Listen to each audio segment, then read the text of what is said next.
Only you like two saw what I just happened there. I was like, I'm gonna give him a fist. I'm a nice person, Dan. I'm sorry, my bad. My family taught me manners, okay?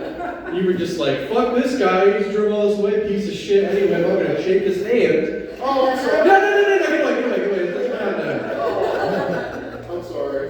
I hope you make it big so I can sue you. Okay. Fuck, dude. Is this your water? No, that's really not. Whose is it? Alright.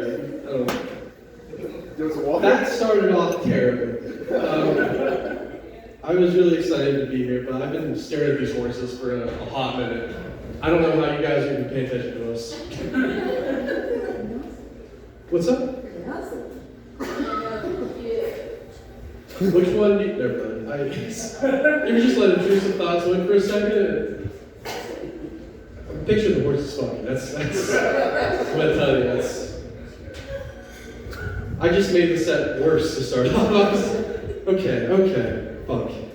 Maybe I should tell you like a little bit about me to explain everything that just happened the last 20 seconds. I'm a college dropout. Yeah, you're the corner. I figured that. You're like, I'm not getting close. I applaud you people for being up front, but I would never get along with any of you. I would be outside the window if I could, staring in behind the shed. Oh yeah, college dropout. It's great. There's a reason why. I don't think I'm that dumb, but halfway through the year, I was a journalism major, which is not a good idea at all. That's like an English major with like some good parenting. That's really all it is. And then halfway through the year, we got a new president at the university. They switched it to journalism. Switched journalism to advertising. They like mixed it together, which feels corrupt, but also like it was cool to have like an insight of where the country's gonna be soon. So I saw it before any of you guys did. I was excited. So I was like, I'm gonna give it a try. I could be in advertising. In the first week, I met with my advisor. They told me everything that's happening. They're like, yeah, you can definitely do this. It's gonna be okay. I believe in you. First project we had was a TV show. We had to pick like a TV show in the air and figure out a way to market it to people outside of that market. So I got there late. I got Love on the Spectrum. It's gonna be okay. I love Love on the Spectrum. I'm gonna sing that before I start. But I got Love on the Spectrum, and I had to market it outside of the audience. So I get up there my first day, and I'm like, here's my pitch. Everybody's autistic when their socks are wet.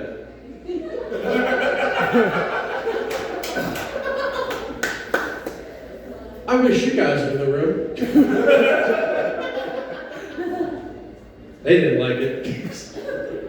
I go to my advisors. Later that day. They're like, okay, that was a rough start. That was a very rough start to this, but we can turn it around. You know what? Come back next week. We got this figured out. The next project we had to do was it was a t-shirt company. We had to have a t-shirt that could be easily branded to people. I go up there, I'm excited to present it. I'm like, I got this. Rocky at first, I got this. I had a thing called offensive t-shirts. I thought it'd be funny, but it'd be like viral enough that people would like it. I was like, this could be a good idea. I showed my t-shirt, but they let me print a picture of 2 towers on 9/11. And underneath it just said, #swerve. That's exactly what they did in the room. I go back to my advisor, and they're like, do you think about like working in a warehouse? Like away from public? And that's how I started doing comedy. So that's why I'm here today. I think that was a good thing. A little more about me. I was bullied a lot as a kid. Anybody else here? I know Jack was. I knew Jack was before I met Jack. No, it's a kinship, all right?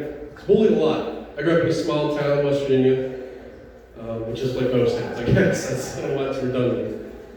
I grew up in a small town in West Virginia. We didn't have a lot of people. And I got bullied non-stop for being Jewish. And it was upsetting. Every day, just like racial insults just thrown at me. Until one day we in class, we were coloring like an angel, but I don't know what it was for, just busy work. It was like, I was probably in 4th grade. We had a little parent-teacher conference, and they called my mom in. And the teachers apologized to her, saying, I'm sorry to let this go on so long. I don't know what happened. And my mom's just sitting there patiently listening to her. And at one point, she's like, oh, I have to interrupt. We're not Jewish. At all. She's like, well, what happened? Why do they think this? South Park was on it. That was it. My name is Kyle. And I just assumed these kids were right. I was like, yeah, dude, I haven't seen them in the war, but it's there, I think. I don't know. So they kind of quashed it a little bit.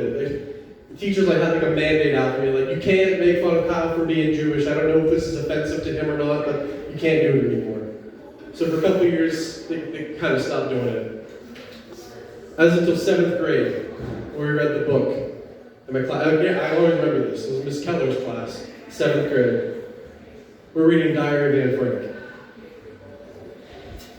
Yeah, not a humorous book.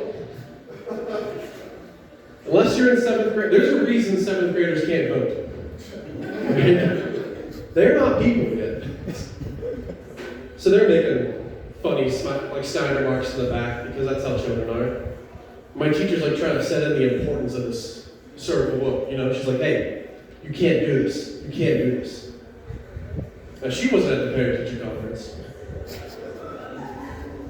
But she tries to make the class take it seriously. And loudly, it's like, everybody put the book down, I need to talk to you right now. And comes over to my desk, points at me, and goes, Kyle's family suffered for generations, which was met with the biggest laughter from the entire class. That's just a story about how I hate Anne Frank. She didn't do anything wrong. But boy, did she fuck me up. Am I good on time, Dan? Fuck yeah.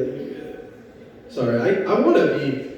I love your set, man. I wish I could be clean, but even when I post things that aren't like that, I couldn't post that. There was no cussing in it, but I couldn't post that and be on YouTube and be like, is this made for kids? And I'm like, it's not. This is not a family-friendly conversation to have with anybody. You shouldn't be having this out loud at all, really.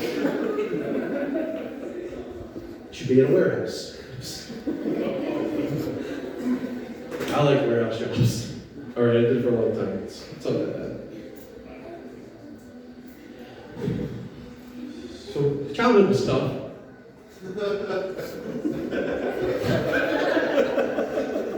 Dan was in the conference. Childhood was tough. I don't know if any of you had the same experience as me. But Halloween was ruined for me. By Shaquille O'Neal. That's pretty solid. It's not a shared experience with crowds. Usually in comedy, you're trying to be like, oh, I get that. I've done that before. No one's done that before. So Shaq ruined Halloween for me. It was rough. I want to say I was about 7 years old, 2nd grade. And Halloween was coming up, and I was so excited. Because throughout my life, I was a 90s, 2000s kid, so Shaq was everywhere. He was the biggest thing, I love basketball, and I hated rap, and he was great at basketball and destroying that art form every chance he got.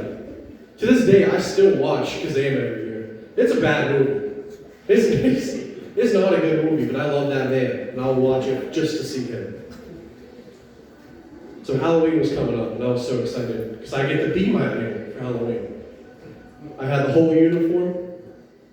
I had Shaq shoes because my parents didn't do well in school. We couldn't get Jordans. Shaq shoes were like $20 at Walmart. So I have the whole thing on. I'm really excited. I get to be Shaq. And in a moment, what I would call 7-year-old artistic brilliance,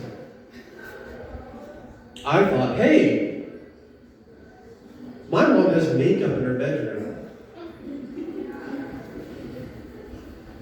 Yeah.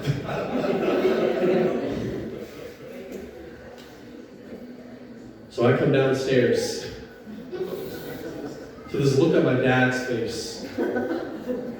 Don't know how to describe it. It was half horror and half just laughing uncontrollably. And he said, "You can't go to school like that." And I was like, "This is why you're not my idol. Shaq would go to school like this." And he was like, No, we need to have a conversation. You're going to be late to school.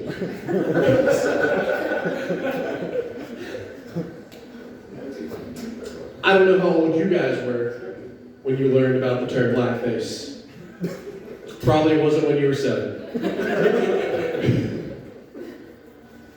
So he explains this whole thing to me. I go upstairs. I washed off the minstrel show. No harm, no foul, all right? I mean, I can't run for president, but I'd be a fantastic prime minister, okay? Okay. That story's just to promote critical race theory. That's the importance of that. Because my dad did a good thing explaining that to me, explaining historical context and everything that happened with it and why that's bad. But then he followed up with a terrible thing. Because he had my old costume from last year set up. So he was like, "We'll just wear that." My dad taped my eyes back and put me in a ninja costume. So again, critical race theory is important because I think I might have started Asian hate that year. I'm not too certain. Okay, now I think you guys know who I am. I can tell you one last joke. I think you understand me as a person. I'm doing okay now. Been in a relationship for 6 years. Anybody else in a couple here? Okay, you just wooed. I can't. Raise your hand if you. One person. Everybody else here is single. That actually explains a lot. It's Friday night, and you're like, let's go to the coffee shop to see comedy? You, sir, over there? Well, you both were like, no. You were like, I don't want to really talk about it. It's been. I'm still playing the field a little bit. She doesn't know. I'll let you get back to your business. But you. Yeah, sure, why not? You. How long have you guys been together? 15, 16 years. Holy shit, it's not a competition, that's fine. 6 years is still pretty long though, okay. I usually have a thing about that, but you just blew it out of the water for me, man. Fuck. We just got married, does that help? Does that help? Yeah, whatever. I don't know, wait, you asked me? It sounds like you're asking yourself that. No, we're there, you're fine, it's fine, we're doing good. That was stupid. Oh, I'm sorry. We're 6 years ago. I love my girlfriend. I love her a lot. Where's the camera? I love my girlfriend. Just between us guys, though. Sometimes I miss being single. Man knows what I'm talking about back there. Man, that man was cruising through. I miss being single. Because music was fun. I don't know. Because I was a dumb single. I was thin. I don't know what happens in a relationship, but you just gain weight and meet. After you pass a year, you're just like, all right, this is gonna go to shit really fast. I saw this in the bathroom. I have a stain right here, and it's hard. I don't know what it's from. I know what it means. It means my relationship is stable. That's what that means. She might have put it there. I don't know. But I missed being single. It was great. I had a whole routine ready. I wake up every day, have a balanced breakfast of 2, maybe 3 bags of beef jerky, put on some Joe Rogan to set the mood, play devil's advocate the rest of the day because nothing affects me. I mean, look at this. Laws don't count. It was great. And then I started dating my girlfriend. That's great too. But like, I don't really have a lot of those extra things, like extra time for those fun activities. Because most of my days spent doing one thing only, and that is rewatching all of the seasons of Dance Moms. Anybody? Oh, okay. Hell yeah. I got Jesus on my side. What do you guys got?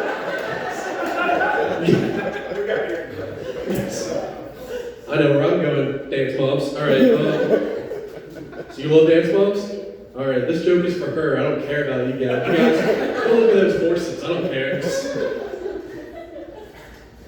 My girlfriend watches Dance Moms for one reason and one reason only. And it's for Maddie. You guys don't know who Maddie is. She's probably 8 when the show starts. And you're thinking, oh, she must love it. She must really love this little child. No. She does not love this child. I went to sit down to watch with her the first time. She was like, I hope she gets hurt, and I want to be there to see it. This girl's a little fucking bitch. Now that's aggressive. Until 15 minutes in, when I started watching, I'm like, I fucking hope wood chipper. I don't care, dude. Fuck this little girl. I hope she dies on hair.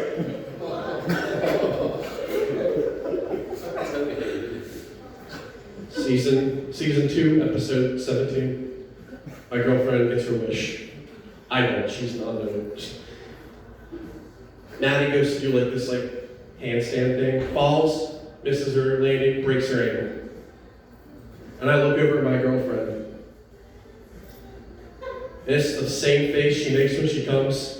I think I've never seen that face before in my life, and I'm fucking terrified. Thank you guys so much. I appreciate it.